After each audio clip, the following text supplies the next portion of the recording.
This is a Brinks commercial.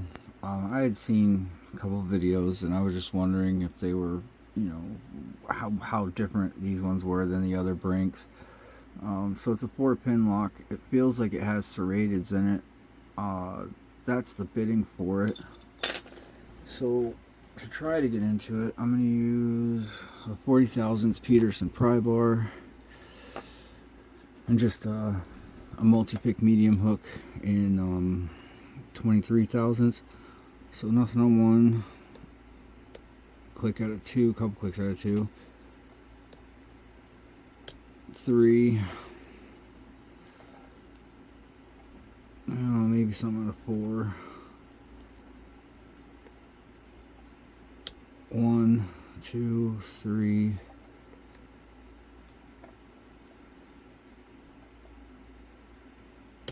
four,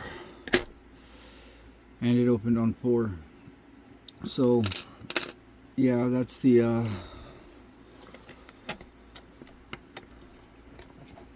the Brinks commercial. So it's got the nickel boron coat or boron steel shackle. It's laminated, 4 pins, feels like serrated. I'd have to say definitely better than the other Brinks.